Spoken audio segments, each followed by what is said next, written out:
জীবনে কিছু সম্পর্ক জন্মসূত্রে আসে, আর কিছু সম্পর্ক হৃদয়ের গহীন থেকে গড়ে ওঠে। বড় বোন এই শব্দটি ঠিক তেমনই এক আশ্রয়ের নাম, যাকে একবার হৃদয় ধারণ করলে সে কখনো হারায় না।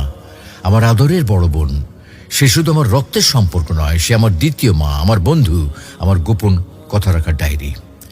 শৈশবে মা যখন কাজে ব্যস্ত থাকতেন, তখন এই বড় বোনই আমার হাত ধরে হাঁটতে শিখিয়েছে, খাওয়াতে বসিয়েছে, কখনো খাইয়ে দিয়েছে। আমি যখন অসুস্থ হয়ে বিছানায় শুয়ে থাকতাম, তার কপালে ভাঁজ পড়ে যেত, যেন আমি না সেই কষ্ট পাচ্ছে। ছোটবেলায় সে নিঃস্বার্থ স্নেহ, সেই নির্ভরতা আজ আমার জীবনের শ্রেষ্ঠ স্মৃতিগুলোর মধ্যে অন্যতম। আমার বড় বোন কখনো রেগে গেছে, কখনো শাসন করছে, কিন্তু সেটা সবসময় ছিল আমার মঙ্গলের জন্য। আমি হয়তো বুঝিনি তখন, অভিমান করেছি, কেঁদেছি, কিন্তু আজ বুঝি তার প্রতিটি শাসনের আড়ালেই লুকিয়ে ছিল নিখাদ ভালোবাসা। এখন যখন সে অন্য একটা পরিবারে, সংসারে, তখনই বুঝি ঘরে সেই কোলাহল, সেই শাসন, সেই স্নেহ কি অমূল্য ছিল।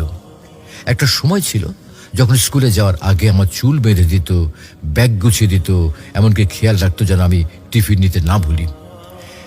এখন সে অনেক দূরে, কিন্তু আজও ফোনে আমার টিফিনের খোঁজ নেয়, শরীর ঠিক আছে কিনা জানতে চায়। এমন ভালোবাসা শুধু একজন বড় বোনই দিতে পারে।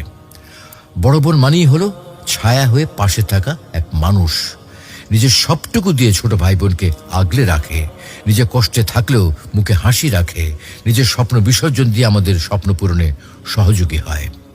এমন নিঃস্বার্থ ভালোবাসার নামই তো বড় বোন।